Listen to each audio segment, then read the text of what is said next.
Tu fais difficilement confiance aux autres, même quand une partie de toi aimerait simplement pouvoir se détendre et arrêter de tout surveiller. Alors tu vérifies, tu anticipes, tu observes les détails, les silences, les changements d'attitude. Et au final, tu te retrouves souvent fatigué, sur tes gardes, parfois même seul alors que ce n'est pas ce que tu voulais au départ. Dans cette vidéo, tu vas comprendre pourquoi ton cerveau fonctionne ainsi, ce qui se cache derrière cette difficulté à faire confiance, et comment commencer à relâcher ce mécanisme sans te mettre en danger. Tu es sur Neurosublimity, la chaîne qui t'aide à comprendre ton cerveau pour arrêter enfin de te battre contre toi-même. Dis-moi honnêtement, est-ce que tu te reconnais là-dedans? Tu fais confiance, mais jamais complètement. Tu préfères vérifier par toi-même. Tu as du mal à déléguer. Et quand quelqu'un te déçoit, ce n'est pas une simple contrariété, c'est presque une cassure intérieure. Comme si quelque chose en toi disait « Je le savais ». Alors souvent, on te voit comme quelqu'un de méfiant, de prudent ou difficile à approcher. Peut-être même qu'on t'a déjà dit que tu faisais trop attention aux autres. Et toi, au fond, tu te demandes surtout pourquoi faire confiance te demande autant d'efforts. Mais si je te disais que ce n'est probablement pas un trait de caractère, mais un apprentissage de ton cerveau? Quand la confiance a déjà été brisée ou déçue, le cerveau apprend à se protéger. C'est ce qu'on appelle la blessure de trahison. Souvent, cela vient d'expériences où une promesse n'a pas été tenue, où quelqu'un sur qui tu comptais n'a pas été là, ou encore d'une situation où tu t'es senti exposé, humilié ou abandonné après avoir cru en quelqu'un. Et le cerveau, lui, ne réfléchit pas en termes de pardon ou de philosophie. Il fonctionne avant tout en termes de survie. À partir de ce moment-là, il apprend quelque chose d'essentiel: éviter que la douleur se reproduise. Il commence alors à enregistrer les situations, comparer les comportements et anticiper ce qui pourrait mal tourner. En neurosciences, on appelle cela un cerveau prédictif. Autrement dit, ton cerveau essaie constamment de deviner le danger avant qu'il n'apparaisse. As-tu remarqué que tu analyses rapidement les comportements des autres? Un regard un peu différent, une réponse plus froide, un message plus court, et immédiatement ton esprit cherche ce qui ne va pas. Ce n'est pas de la paranoïa, c'est ton système de survie qui s'est affiné avec le temps. Une petite structure du cerveau, appelée l'amygdale, devient alors plus sensible et scanne l'environnement relationnel comme un radar. Ton cerveau cherche simplement à éviter que cela arrive encore. Il devient plus vigilant dans les relations, plus attentif aux signes faibles, et peu à peu, ta confiance devient plus difficile à donner. Parce que pour lui, rester sur ses gardes semble moins douloureux que revivre une nouvelle déception. Mais voici quelque chose que peu de gens expliquent. La blessure de trahison ne signifie pas que tu ne fais pas confiance. Elle signifie que ton cerveau essaie d'éviter la surprise émotionnelle. La trahison, neurologiquement, provoque une chute brutale des circuits de récompense liés à la dopamine. En clair, ton cerveau passe d'un sentiment de sécurité à une rupture soudaine, et cette chute marque profondément la mémoire émotionnelle. Alors il décide inconsciemment, plus jamais ça.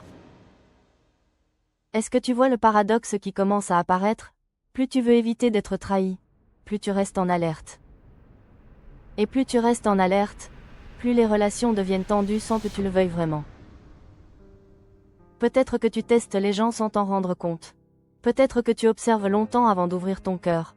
Peut-être même que tu préfères compter uniquement sur toi. Et extérieurement, cela peut donner l'image de quelqu'un de fort. Mais intérieurement, cela demande énormément d'énergie. Alors laisse-moi te poser une question importante. Depuis combien de temps ton cerveau vit-il comme s'il devait toujours se protéger?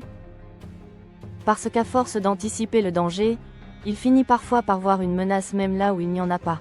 Et c'est là le piège invisible de la blessure de trahison. La méfiance rassure à court terme, mais elle empêche la sécurité relationnelle de se reconstruire. Sans t'en rendre compte, plus tu te protèges, plus une distance s'installe. Et parfois, sans le vouloir, cela crée exactement ce que tu voulais éviter, l'éloignement ou l'incompréhension.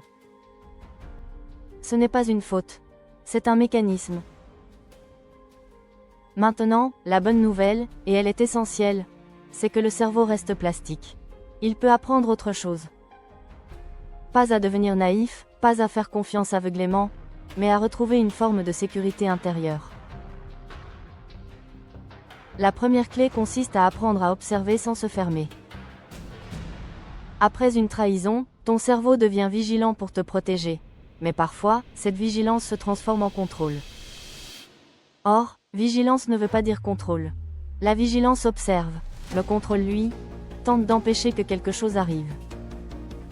La prochaine fois que tu sens ce besoin de tout maîtriser, essaie simplement de te demander, est-ce que je suis en train d'observer ou d'essayer d'éviter quelque chose ? Ce simple questionnement commence déjà à calmer les circuits d'alerte du cerveau. Deuxième clé, la micro-confiance.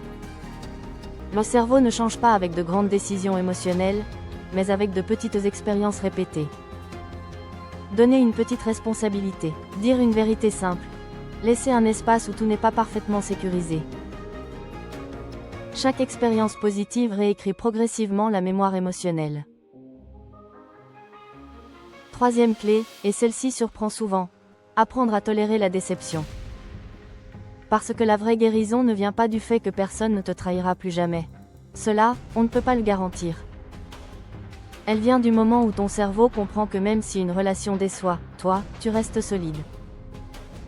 Et à partir de là, quelque chose change profondément. Tu n'as plus besoin de te méfier pour te protéger. Tu peux choisir, respirer davantage, observer sans te crisper. Entrer en relation sans armure permanente. Alors j'aimerais te poser une dernière question. Et si ton besoin de contrôle n'avait jamais été un défaut, mais simplement une ancienne stratégie de survie devenue trop lourde aujourd'hui ? Mais à présent, tu peux apprendre que tu n'es plus obligé de vivre en permanence sur tes gardes. Guérir de la blessure de trahison, ce n'est pas faire confiance aveuglément. C'est apprendre à rester ouvert, avancer pas à pas, et réaliser que tu n'as plus besoin d'être en alerte tout le temps.